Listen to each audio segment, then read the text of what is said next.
Yakalıyorsun. Gerek yok mu? Başla hadi. Nereden anlayacak?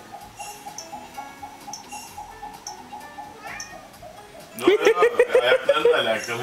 Ayaklarımla alakalı.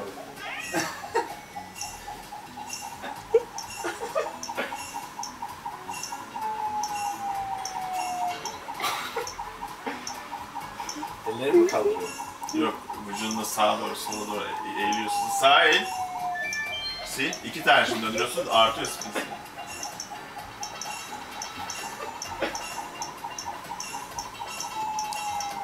Sola değil.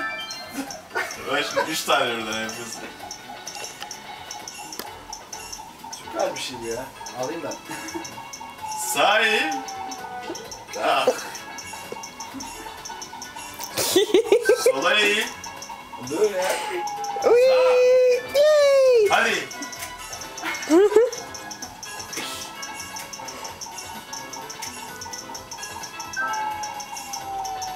Of.